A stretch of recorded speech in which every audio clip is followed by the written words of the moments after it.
A word from the Gurubesar to the people of the world, and this comes straight from his heart. The worldwide dominance of religion is deeply rooted in the history of humankind. For centuries, people in cities and villages alike were often subjected to relentless persecution by religious zealots. These groups used violence and indoctrination as tools to impose their beliefs on others. Many innocent people were forced to convert to a particular religion, not out of free will, but out of fear of persecution or for self-preservation. This pattern of coercion and control has spread across the globe, granting religion a dominance that continues to this day. The ancestors of many oppressed peoples were brutally slaughtered by religious institutions, often on a scale reminiscent of today's terror organizations such as ISIS, Boko Haram, the Taliban, and the Lord's Resistance Army. These groups continue to terrorize their fellow humans in the name of their faith, just as the major world religions often used violence in the past to consolidate power and spread their beliefs. These cruel methods of oppression were adopted by rulers throughout history and transformed into systems of laws and regulations. They twisted the original faith into a political tool, with religious doctrines being adapted to the desires of the powerful and then sold to the people as the only correct way to practice belief. Thus arose a fusion of religion and politics, where violence and oppression were legitimized by religious arguments. This led to the spread of a religious hegemony that often had little to do with the original spiritual essence and everything to do with control and power. As a result, the faithful humanity today carries a religious curse, a burden passed down through the centuries from generation to generation. This curse, born from the oppression and indoctrination of the past, has deeply rooted itself in society and continues to exert its influence to this day. Instead of bringing salvation, it often brings destruction and misery, as it perpetuates old patterns of division, oppression, and violence. This curse continues to cast a shadow over the lives of many in society as a whole. It is always easy to judge things one has never experienced firsthand. But world history shows that these events did indeed occur, and that the violent upheavals by former religious rulers were primarily in favor of their own descendants. Even today, they reap the benefits of that past. Just look at the differences between Western countries and Third World nations. The descendants of the oppressed still bear the burden of marginalization on a daily basis. They feel the consequences of the injustice done to their ancestors, as the former world rulers, in the name of God, placed them in a position of oppression and inequality.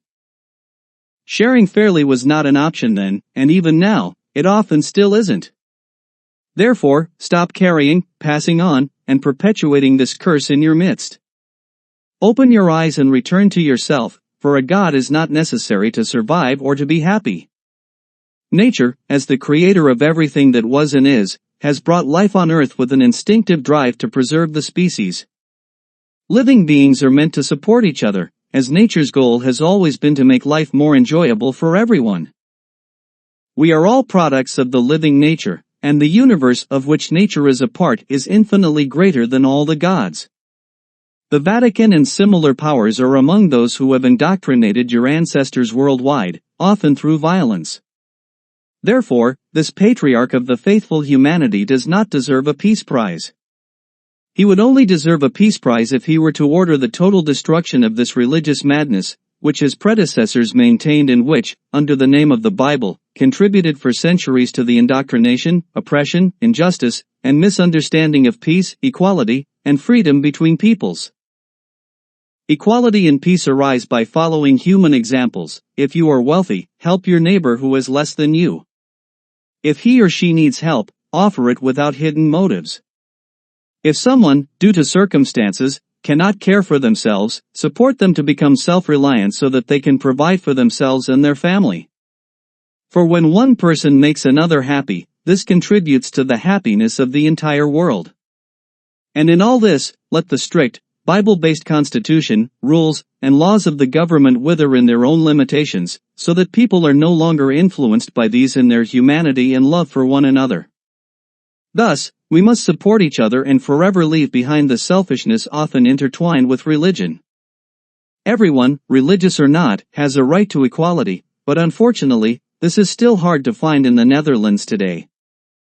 People who have become wealthy through inheritance from ancestors who accumulated their wealth dishonestly still benefit from this inherited position. Their success is not the result of a blessing from any god, but rather of complicity in the oppression of their fellow humans by their ancestors.